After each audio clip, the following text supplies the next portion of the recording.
चंद्रयान 3 वापस क्यों नहीं आएगा, या फिर कोई भी स्पेसक्राफ्ट जब जाता है तो वापस क्यों नहीं आता है। यानी इसमें पावर रहे तब तक ये काम करेगा। उसके बाद ये वहाँ पर बिल्कुल लोनली होकर वैसे ही स्टिल रूप में एक जगह पर रहेगा। सैटर्न का 6th लार्जेस्ट मून एनसेलेडस एक ऐसी स्पेशल जगह है जहाँ पर लाइफ एग्जिस्ट कर सकती है। यानी वहाँ पर एक्चुअली में बिल्डिंग ब्लॉक्स ऑफ लाइफ हो सकता है। रशिया ने वीनस प्लैनेट पर, जो कि एक्सट्रीमली हॉट प्लैनेट है, जहाँ पर लैंडर कुछ मिनट्स तक ही रह पाता है, तुरंत गल जाता है। तो रशिया ने बहुत सारे स्पेसक्राफ्ट वीनस पर भेजे हैं। राफेलो को एक्चुअली में एक ब्रेन ट्यूमर था जो कि शुरुआती हो रहा था।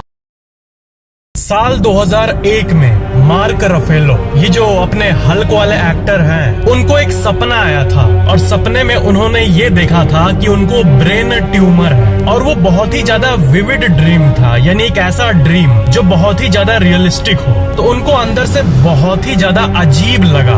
वो इसी ड्रीम के चलते, आप यकीन नहीं करोगे कि वो डॉक्टर के पास गए चेकअप कराने। फिर डॉक्टर ने MRI कराने को कहा और पता है क्या डिस्कवर हुआ? आपने गेस कर ही लिया होगा अभी तक। राफेलो को एक्चुअली में एक ब्रेन ट्यूमर था जो कि शुरुआती हो रहा था और जिसको निकालने की जरूरत थी। और फिर डॉक्टर जल्दी से उसका प्रोसीजर शुरू करते हैं और उस ट्यूमर को निकाल देते हैं, जिसके चलते उनका ब्रेन हेल्दी हो जाता है वापस से। लेकिन आप ये सोचो कि अगर वो नहीं जाते डॉक्टर के पास, इस ड्रीम को इग्नोर कर देते, तो शायद ही आज वो बचे होते। क्योंकि ये एक ऐसी चीज है जिसका कोई भी क्योर नहीं है। अगर इनिशियल स्टेज में डिटेक्ट हुआ तो ही सब कुछ अच्छा हो सकता है। तो एक्चुअली में ये देखो, यही होता है प्री कॉग्निटिव ड्रीम्स। इसके बारे में मैंने पहले ही आपको बताया है, लेकिन एक सेलिब्रिटी का ऐसा किस्सा जिसपे किसी को यकीन नहीं होता है, ये उनमें से एक है। ये रियली में अनबिलीवेबल है। अब इसका मतलब ये नहीं कि जो भी नेगेटिव ड्रीम्स हमें आते हैं वो सब हमें कुछ न कुछ कहते हैं, ऐसा भी नहीं है। एक्चुअली में ये कोइंसिडेंस भी हो सकता है, क्योंकि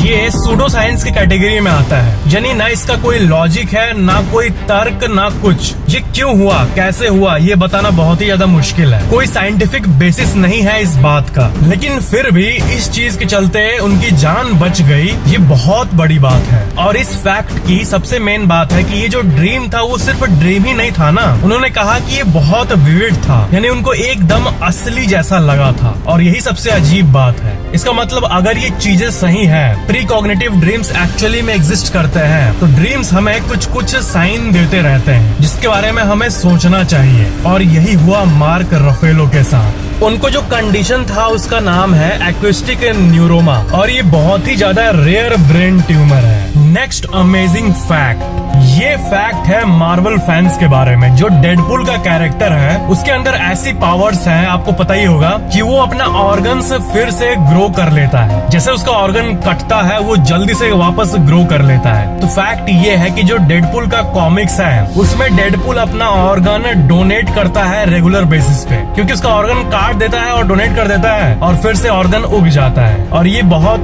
कम लोगों को पता है। आपको और एक सीक्रेट बात बता दूं, रीजेनरेटिव मेडिसिन, ये एक मेडिसिन का कैटेगरी है जिस पर रिसर्चेस लगातार जारी है कि ऐसी कोई मेडिसिन हो जिससे जो भी ऑर्गन कट जाए वो वापस बहुत तेजी से उग जाए। अब डेडपुल की तरह 5-6 सेकंड में तो नहीं, लेकिन अगर बॉडी के किसी पार्ट को रिकवर करने में मान लो कि 1 साल लगते हैं, तो वो 1 महीने में क्यों ना हो जाए। तो इसी चीज पे रिसर्च होते रहती है और इसी को कहा जाता है रीजेनरेटिव मेडिसिन रिसर्च। तो इसका मतलब डेडपुल का ये जो अमेजिंग प्रॉपर्टीज है, यही चीज एक्चुअली में साइंस ट्राई कर रही है। अब 1 मिनट में उग जाए ऐसा तो शायद 1000 साल बाद हो पाएगा, लेकिन फिलहाल 1 साल को कम करके अगर किसी मेडिसिन टैक्टिक के जरिए 1 महीने या 15 दिन पर भी ला दें, तो ये विज्ञान के लिए बहुत बड़ी बात होगी और इसी चीज को ट्राई किया जा रहा है। नेक्स्ट अमेजिंग फैक्ट, चंद्रयान 3 जो कि भारत का पहला सॉफ्ट लैंडिंग मिशन है, वो सक्सेसफुली सॉफ्ट लैंड करता है 23 अगस्त 2023 को। और इसी सक्सेस के बाद 23 अगस्त को नेशनल स्पेस डे के नाम से अनाउंस किया जाता है। जिस लोकेशन पर चंद्रयान 3 उतरता है उसी पॉइंट का नाम है शिव शक्ति पॉइंट। चंद्रयान लैंड करने के बाद सबसे पहला इमेज भेजता है, एकदम रॉ इमेज, जो कि एकदम सामने मौजूद मून के एक खड्डे को भी हमें दिखाता है। फिर इसके बाद चंद्रयान के अंदर रोवर जो मौजूद होता है उसका फोटो सबसे पहले रिलीज होता है, जिसको देखकर पूरा भारत एक साथ अप्लॉज करता है। उसके बाद चंद्रयान का एक फुटेज रिलीज करता है इसरो, वो फुटेज जिसमें जब नीचे उतर रहा था चंद्रयान तब कैसे वो रोटेट कर करके उतर रहा था, उसका कंप्लीट वीडियो इसरो ने रिलीज किया, जो कि ये था। उसके बाद चंद्रयान से रोवर उतर रहा है नीचे, इसका भी फुटेज इसरो ने रिलीज किया। और उसके बाद प्रज्ञान रोवर लग गया अपने काम पर, वो काम जिसके लिए वो बना है, यानी चांद पर मौजूद वहाँ का जो भी धूल है, जो भी डस्ट है, जो भी सॉइल है, उसका इंस्पेक्शन, और वाटर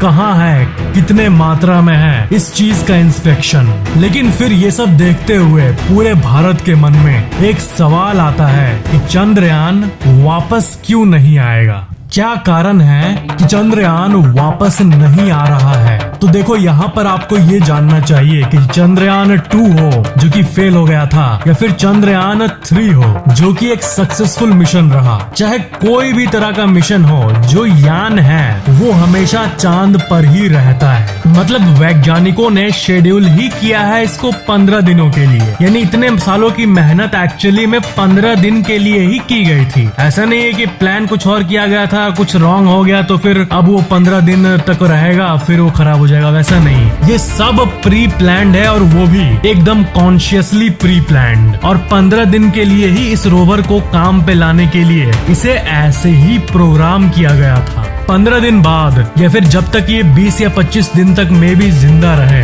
यानी इसमें पावर रहे, तब तक ये काम करेगा। उसके बाद ये वहाँ पर बिल्कुल लोनली होकर वैसे ही स्टिल रूप में एक जगह पर रहेगा। जी हाँ, चांद पर ना कोई हलचल है, और ऑफ कोर्स ना कोई एटमॉस्फेयर है, ना कोई डिस्टरबेंस, एकदम शांति, और ना ही कोई आवाज। यानी जैसे जो कण है, एक एक धूल का कण इटर्निटी तक वैसा ही का वैसे ही रहेगा, जब तक उसे कोई एक्सटर्नल फोर्स इफेक्ट ना करे। यानी जो भी आप चांद पर धूल, मिट्टी ये सब देख रहे हो, ये करोड़ों साल तक वैसे ही का वैसे ही रहेगा। और जैसे कि अपोलो मिशन में जो एस्ट्रोनॉट्स थे जो कि चांद पर उतरे थे, नासा के, अमेरिका के, उनका जो पैर का छाप है वो आज भी चांद पर मौजूद है अनडिस्टर्ब्ड, 50 सालों बाद भी। अब ऑफ कोर्स धरती के मिट्टी पर वैसा कोई चिन्ह कोई बनाए तो हवा, धूप, पानी से वो मिट जाएगा और वो नहीं रहेगा, वो मिट्टी में घुल मिल जाएगा। लेकिन चांद पर ये कहानी नहीं है। इनफैक्ट मिलियंस ऑफ ईयर्स, यानी 10-10 लाख साल तक, या फिर बिलियंस ऑफ ईयर्स, यानी करोड़ों साल तक वो चिन्ह वैसा ही का वैसा ही रहेगा। यानी भारत चंद्रयान 3 के जरिए जो भी चिन्ह वहाँ पर छोड़ेगा चांद पर, वो हमेशा वैसे ही रहेगा। और काम खत्म होने के बाद जो प्रज्ञान रोवर है और जो लैंडर है वो भी वैसे ही वहाँ पर रहेंगे स्टिल। क्या है कि किसी भी स्पेस क्राफ्ट को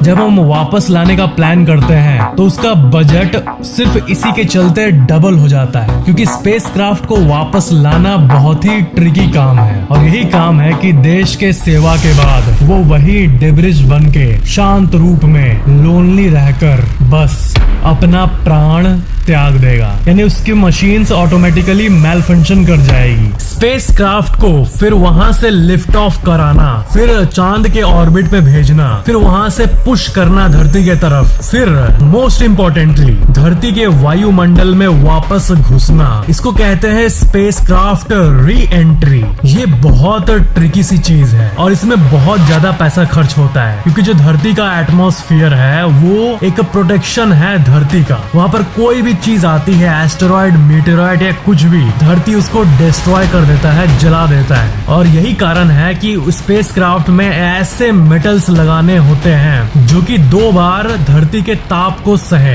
धरती के एटमॉस्फेयर के ताप को सहे, एक बार धरती से निकलते वक्त और एक बार वापस आते वक्त, जिसके चलते बजट बहुत ज्यादा इंक्रीज हो जाता है। अब कोई मैन्ड मिशन होगा तब तो ये किया जाता है, चाहे कितना भी बजट लगे, ह्यूमन लाइफ की बात है इसलिए ये किया जाता है। लेकिन एक स्पेस क्राफ्ट जो कि बस डेटा भेजने के लिए है, ध्यान देना इस बात पर, सबसे इम्पोर्टेंट बात है कि ये जो स्पेस क्राफ्ट है यानी चंद्रयान 3, ये सिर्फ डेटा भेजने के लिए है। यानी जो भी वहाँ रीडिंग्स होगी उसको डिजिटल रूप में इसरो के हेडक्वार्टर्स में ये भेजेगा। ये हुआ सिंपल सा एक लॉजिक। ऐसा नहीं है कि वो चांद की मिट्टी को लेके फिर वापस धरती पर आएगा, ऐसा नहीं होने वाला। इस चीज के लिए इसरो के और अपकमिंग मिशंस आएंगे, इसमें वो मून के सैंपल्स को एक्चुअली में धरती पे वापस लाएंगे, लेकिन सिर्फ वहाँ पे स्टडी करने के लिए यानी रिसर्च पर्पस के लिए चंद्रयान 3 को भेजा गया था, जिसमें कि विक्रम लैंडर मौजूद है और प्रज्ञान रोवर मौजूद है।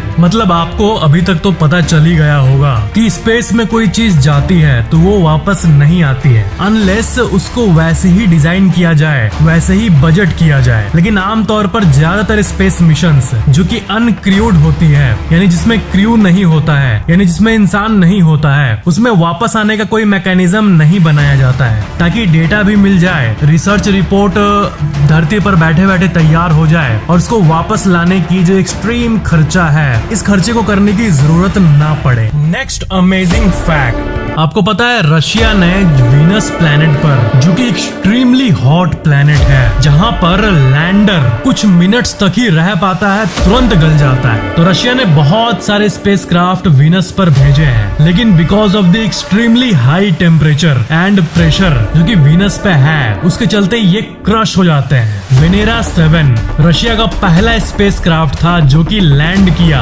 अनदर प्लैनेट पर 15 अक्टूबर 1970। इस दिन को रशिया का स्पेसक्राफ्ट वेनेरा 7 एक इतिहास रच दिया, क्योंकि तब तक मून पर बहुत सारे स्पेसक्राफ्ट ऑर्बिटर वगैरह जा चुके थे, लेकिन किसी और प्लैनेट को कोई टच नहीं किया था। यानी जैसे कि वीनस, मार्स, ये सब प्लैनेट्स हैं, मून सैटेलाइट की बात नहीं हो रही है। प्लैनेट पर कोई लैंडर नहीं गया था जो कि प्लैनेट पर लिटरली लैंड करे, लेकिन वेनेरा 7 बन गया पहला स्पेसक्राफ्ट जो कि अनदर प्लैनेट पर लैंड किया था, और उस प्लैनेट का नाम है वीनस। वो वहाँ का टेम्परेचर रिकॉर्ड किया और बहुत सारे डेटा पॉइंट्स को इकट्ठा किया, और टेम्परेचर कितना आया पता है? 464 डिग्री सेल्सियस, यानी बॉइलिंग वाटर का जो टेम्परेचर होता है उससे 4 गुना ज्यादा गर्म। उसके बाद रशिया का वेनेरा 8 हुआ, जो कि लैंड करने के बाद उसका लाइफ बस 50 मिनट था, क्योंकि उतने देर ही वो सह सकता था गर्मी को, उसके बाद वो मर जाने वाला था। और वैज्ञानिकों को ये बात अच्छे से पता थी, इसलिए 50 मिनट तक जो भी डेटा हो पाया उसको गैदर किया गया, उस सरफेस डेटा को, और रशिया के हेडक्वार्टर्स में वो डेटा आया भी। फिर वेनेरा 9 वीनस के और जटिल जगहों पर लैंड किया और पहला ऐसा फोटो लिया, एक फर्स्ट क्लोजअप फोटोग्राफ जो कि बिल्कुल क्लियर था। उसके बाद जब वेनेरा 10 हुआ, उसने भी बहुत सारे फोटोग्राफ्स को लाया और वहाँ के रॉक्स को भी इनफैक्ट स्टडी किया। फिर वेनेरा 11 हुआ, फिर वेनेरा 12 हुआ, जो कि करीब 110 मिनट तक उस सरफेस पे रहने में कामयाब हो गया। मतलब लॉन्गेस्ट टाइम तक कोई यान अगर इतने गर्म जगह पर है तो उसका रिकॉर्ड वेनेरा 12 को जाता है, जो कि 110 मिनट तक वहाँ पर था, उतने ज्यादा प्रेशर और हीट में। 110 मिनट 400-500 डिग्री सेल्सियस में बहुत होता है। तो क्या आपने एक चीज नोटिस किया, ये जितने भी मिशंस हुए हैं ये सब बने ही हैं वहाँ पर खत्म होने के लिए, वो वापस आने के लिए बने ही नहीं है, क्योंकि इतने लागत के बाद, इतने सालों की मेहनत के बाद जो ये स्पेसक्राफ्ट लॉन्च हुए, वीनस पर गया, सिर्फ 50 मिनट 110 मिनट इतना ड्यूरेशन के बाद वो वहीं पर खत्म हो जाते हैं। तो मेन बात है, डेटा कलेक्ट करना वैज्ञानिकों की मेन प्रायोरिटी होती है, न कि स्पेसक्राफ्ट को लाना। जो डेटा कलेक्ट हो रहा है वही काम आता है विज्ञान के, ताकि हम यूनिवर्स को और अच्छे से समझ सके। और वापस लाने की जहाँ तक बात है तो उसकी जो प्लानिंग है वो सिर्फ और सिर्फ ज्यादातर